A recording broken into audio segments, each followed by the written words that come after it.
In the world of investing, how do you get ready for, well, everything? How do you prepare for both a siege and a launch? Today, we're going to dive deep into building a portfolio for 2026 that does exactly that. Think of it as part fortress and part rocket ship, blending the rock-solid security of gold with the just insane potential of silver. Let's get into it. So let's just lay it all out there. This is the core challenge we're all facing, right? We've got inflation worries, geopolitical stuff flaring up everywhere, and massive technological shifts happening all at once. So how do you protect what you have while still positioning yourself for some serious explosive growth? It's the ultimate balancing act, playing defense and offense at the exact same time. And here's our roadmap for today. First, we'll hit the big picture, what we're calling the 2026 metals supercycle. Then we'll zoom in on our two star players, gold and silver, and the different roles they play. After that, we get into the real nuts and bolts, the how. We'll talk about the insane leverage you can get from miners, I'll give you a stock picking checklist, and then we'll put it all together and construct a blended portfolio. All right, first up, let's set the stage. To really get why this strategy is so powerful for 2026, we have to zoom way out and look at the massive economic forces that are at play. This isn't just about little market trends. This is about a fundamental shift in how the entire world works. This quote from macro strategist David Hunter really just nails it. His whole thesis is that we're basically at the end of this 40-year market cycle, and what's coming next is a huge, once-in-a-generation super cycle for commodities.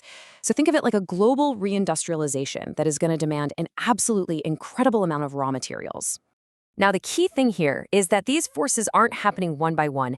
They are all converging at the exact same time. It's a perfect storm. I mean, look at this. You've got these persistent inflationary pressures from all the global debt, which makes real, tangible assets way more attractive.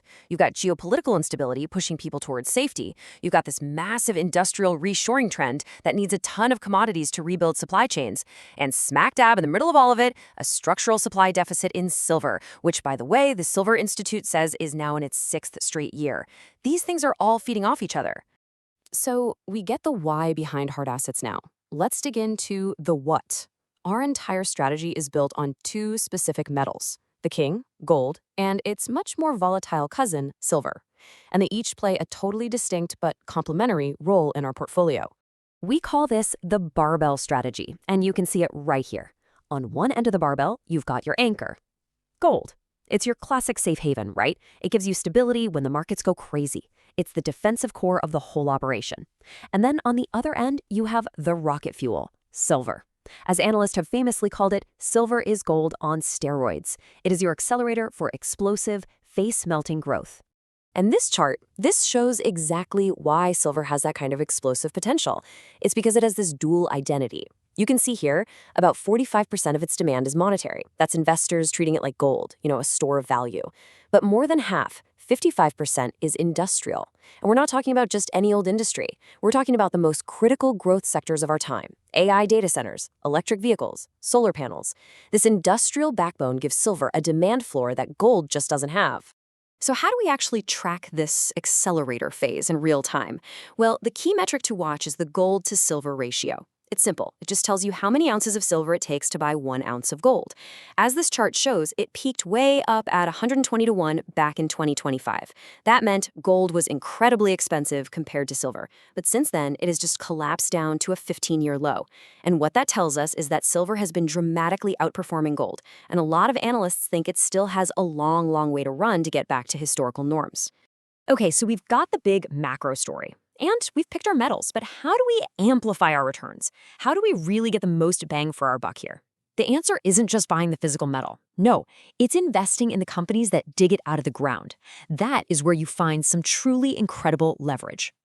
Now, before we see that leverage in action, you have to understand one critical metric. It's called the all-in sustaining cost, or AISC. Put simply, this is the break-even price for a miner. It includes everything: the cost of digging, processing, paying people, maintaining the mine, you name it. A company with a low AISC is efficient, it's profitable, and it's tough, even if metal prices take a dip. Honestly, it's the single most important number you need to know when you're looking at a mining stock. This is where the magic happens. This is operational leverage, and it's amazing. Just follow the math here. Let's say a miner's all-in cost, their AISC, is fixed at $25 an ounce. If silver's trading at 30 bucks, they make a $5 profit. Okay, fine. But watch what happens if silver's price jumps 150% to $75. Their costs are still fixed at 25. Suddenly, their profit margin explodes from $5 to $50.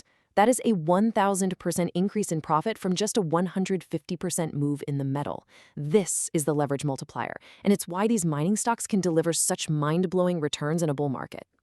Now, that leverage is incredibly powerful, but it's also a double-edged sword. Badly run companies can go to zero just as fast. So now that we get the potential, let's build ourselves a disciplined checklist to help us separate the high-quality winners from all the speculative gambles out there. Think of this as your quality filter, and sticking to it is absolutely crucial. First, like we said, a low AISC is non-negotiable. It's all about profitability. Second, we want to see high free cash flow. That's proof that it's a healthy, self-sustaining business. Third, jurisdiction is huge. We want miners in stable places like North America and Finland to keep political risk low. Fourth, a quality resource base means they've got plenty of metal in the ground for the long haul. Fifth, a strong project pipeline shows us where future growth is coming from. And finally, you need disciplined management that has a proven track record of making smart decisions with money. Okay, so we've got the theory, we've got the macro view, and we have our quality checklist. Now let's finally put it all into practice. Here's what a real-world blended portfolio could actually look like, using a mix of individual stocks and ETFs. So this table shows how different companies can fill different roles in the portfolio. For your low-risk core, you might have a big gold producer like Agnico Eagle. Then you've got a company like Wheaton Precious Metals, which is a streaming company. They don't even mine themselves. They just finance other miners in exchange for cheap metal later, which gives them super stable cash flow. Then on the accelerator side, Hecla Mining gives you that pure-play silver exposure, while First Majestic is famous for having high operational leverage to the silver price itself. Now, you don't have to go out and pick individual stocks if you don't want to. You can also use ETFs. And the trade-off is pretty simple. With individual stocks, you can really concentrate your money in what you think are the absolute best-in-class companies. That gives you a higher potential reward, but it also means more risk if one of those companies messes up. ETFs, on the other hand, give you instant diversification across a whole basket of mining stocks. It spreads your risk out, but it also means you're going to own the mediocre companies right along with the great ones. And you can use ETFs to build this entire portfolio. For your defensive fortress, GDX holds all the big, established gold miners. For your offensive attack, SIL holds the major silver producers, while SILJ, that one focuses on the junior miners. Now, these are smaller, higher-risk companies, but they have the most explosive potential. And then there's SLV, which is totally different. It doesn't hold stocks at all. It holds actual physical silver bars in a vault. This gives you direct price exposure without any of the miner leverage. So putting it all together, here's one way you could structure this thing. You could put a 40% core in senior gold miners. That's our defensive stability. Then we add 30% in established silver miners to capture that industrial demand story. For our high-growth rocket ship component, we allocate an aggressive 20% to the junior miners. Those are the stocks that are most sensitive to a rising silver price. And finally, a little 10% slice in a physical trust gives us a pure, unleveraged hedge against everything. And that's really the whole idea in a nutshell. By blending the defensive anchor of gold with the offensive firepower of silver, you create a truly balanced portfolio. It's a structure that's designed to weather uncertainty while being perfectly positioned for the commodity supercycle that we see playing out right now. And just to give you a sense of the kind of potential we're talking about here, just look at the wild range of analyst price targets for silver.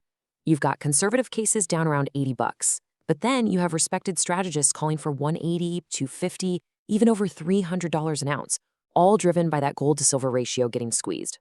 Now, of course, these are not guarantees, but it just shows you the enormous scale of the repricing that many experts believe is on the table. And that really brings us to our final thought.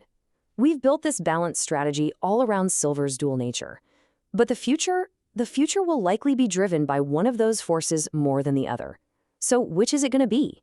Will it be the relentless, grinding demand from the green energy and AI revolutions that pushes silver to new highs?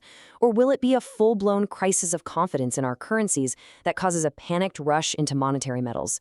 That's the big question to ponder as we watch this all unfold. Thanks for joining me.